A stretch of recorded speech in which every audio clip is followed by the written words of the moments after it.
سب سے زیادہ اللہ کے نزدیک وہ ہے جو کسی کے اوپر خرچ کرتا ہے یا کسی کو فیسلیٹیٹ کرتا ہے، اس کے باوجود کہ جب کہ اس کے اوپر نہ کوئی اس کا کوئی احسان ہے، نہ وہ کوئی احسان جتانا چاہتا ہے، نہ اس کے ذمے کوئی اس کا ہے کہ جس کے بدلہ وہ دینا چاہتا ہے اس سے۔ اب آپ یہ دیکھیں، قرآن یہ بتاتا ہے کہ کسی کے پر اگر آپ احسان جتانے کے لیے یا بھرم جتانے کے لیے دنیا کی آسائشیں حاصل کرتے ہیں تو وہ تکلیفوں کا سبب بنیں گی۔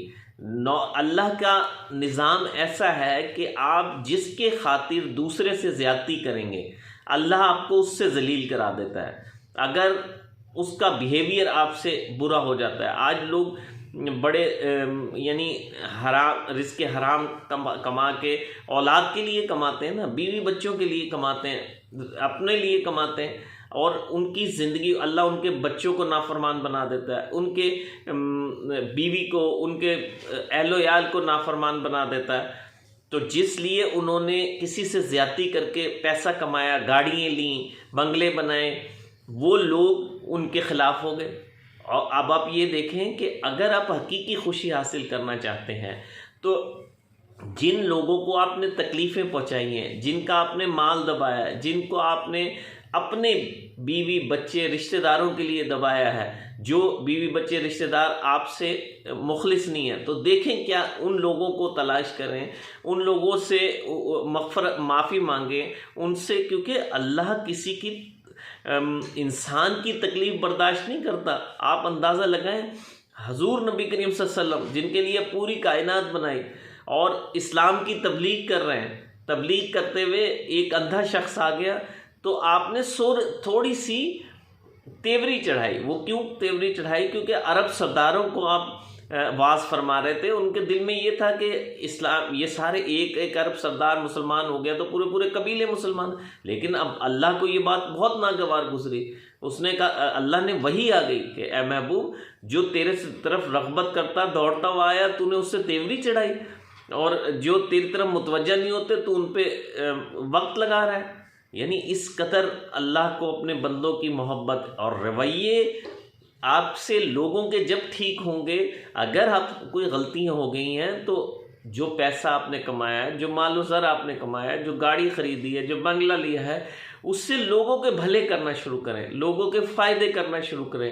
دیکھیں پھر آپ کے ان لوگوں کے لیے جن کے لیے آپ نے کمایا تھا، ان کے رویے بھی آپ سے صحیح ہونا شروع ہو جائیں گے، اور لوگوں کے بیہیویئر بھی اور لوگوں کے بیہیویئر بھی آپ سے اچھے ہونا شروع ہو جائیں گے۔ اور دوسرا رستہ ہے شیطان کا۔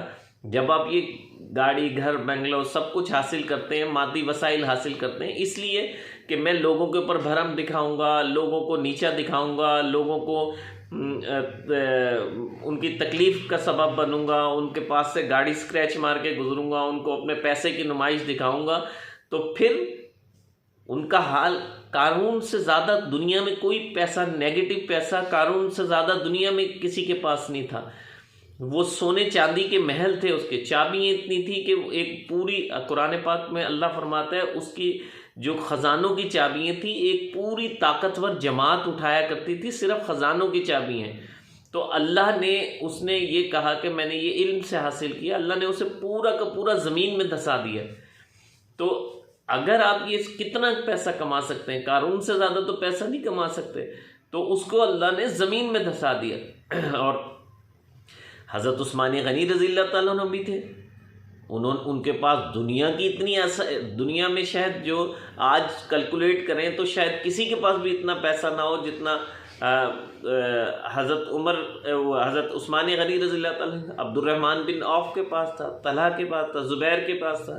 یہ وہ لوگ ہیں جو اس عشرہ مبشرہ میں شامل ہیں۔ یہ اس کی کہیں ممانعت نہیں ہے دین میں کہ پیسہ کماؤ، جتنا چاہے کماؤ، لیکن اس سے لوگوں کو فائدے پہنچانے کے لیے کماؤ، اچھی گاڑیاں خریدو۔ لوگوں کو نقصان پہنچانے کے لیے جب آپ کوئی چیز حاصل کریں گے تو آپ کے دل کا سکون غائب ہو جائے گا۔ آپ کے دل کا سکون، ظاہری طور پہ تو آپ خوشحال نظر آئیں گے لیکن آپ کو اپنا اندر کبھی خوش نہیں نظر آئے گا۔ اگر آپ، اور اللہ کی شان تو اتنی رحمت والی ہے، وہ تو اپنے بندے کا انتظار کرتا رہتا ہے۔ اگر آپ سے غلطیاں ہو گئی ہیں، آپ سے زیادتیاں ہو گئی ہیں، پیسہ کمانے میں، مادی وسائل حاصل کرنے میں، تو اللہ سے استغفار کریں۔ اللہ تو کہتا ہے کہ زمین و آسمان کو گناہوں سے بھر دو، اور ایک دفعہ آنکھوں میں آنسو لا کے مجھے کہو کہ اللہ مجھے معاف کر دے، تو میں گناہوں کو نیکیوں میں بدل دوں گا۔ آپ سوچیں جتنے آپ نے گناہ کیے تھے وہ نیکیوں میں بدل جائیں گے، اور پھر ساری دنیا کے رویے آپ سے صحیح ہونا شروع ہو جائیں گے۔ جب اللہ کی رحمت کسی پہ پڑتی ہے تو لوگوں کو، ہر شخص کو اس کی برائیاں چھپ جاتی ہیں اور اچھائیاں نظر آنا شروع ہو جاتی ہیں۔ اور جب اللہ کی رحمت ہٹتی ہے تو وہی شخص ہوتا ہے، اس کی تمام برائیاں نظر آ رہی ہوتی ہیں اور اچھائیاں چھپ جاتی ہیں۔ اور اللہ کی ذات کو اپنی طرف، اگر آپ نے، اللہ کی ذات تو اپنے بندے سے اتنا پیار کرتی ہے کہ وہ قرآن میں وَإِنَّ تَزَمُّنْ، کہاں پھر رہے ہو، میری طرف آؤ، میں تمہارا انتظار کر رہا ہوں۔ اور اللہ انتظار کرتے ہیں کہ کب میرا بندہ آئے، کب میرا بندہ جائے۔ اور اگر بندہ نہیں جاتا تو اللہ اس کے پاس جاتے ہیں کہ کیا میں تیرا اللہ نہیں ہوں، تو میرے پاس آ، میرے سے مغفرت مانگ۔ اگر آپ کے مادی وسائل حاصل کرنے میں زیادتیاں ہو گئی ہیں، ظلم ہو گئے ہیں، ناجائز طریقے آپ نے اپنا لیے ہیں، تو اتنی کوشش کریں کہ لوگوں کو فیسیلیٹیٹ کریں، استغفار کریں، اللہ سے توبہ مانگیں۔ آپ کے دل کا رویہ، آپ جب لوگوں کے رویے آپ دیکھیں، جب لوگوں کے رویے آپ سے پازیٹیو ہونا شروع ہو جائیں تو سمجھیں اللہ آپ سے راضی ہے۔ جب لوگوں کے رویے آپ سے نیگیٹو ہونا شروع ہو جائیں تو سمجھو اللہ کی ناراض ہے۔ تو جب اللہ راضی ہوگا تو سب کے رویے آپ سے پازیٹیو ہونا شروع ہو جائیں گے۔ اور وہ اللہ کیسے راضی ہوگا؟ جب آپ مادی وسائل سے لوگوں کو فائدے پہنچائیں گے۔ اگر اپنے مادی وسائل سے لوگوں کو نقصان پہنچائیں گے تو آپ کا دل کبھی خوش نہیں ہوتا، کیونکہ اللہ خوشی دینے، حقیقی خوشی دینے والا اللہ ہے۔ اللہ نہیں چاہے گا تو آپ کو، اور اللہ سب سے پیار کرتا ہے، لیکن حقیقی خوشی کسے دیتا ہے؟ جو اس کے لوگوں کو خوش کرتا ہے، جو اس کے بندوں کو خوش کرتا ہے، ان کو خوشیاں عطا کرتا ہے۔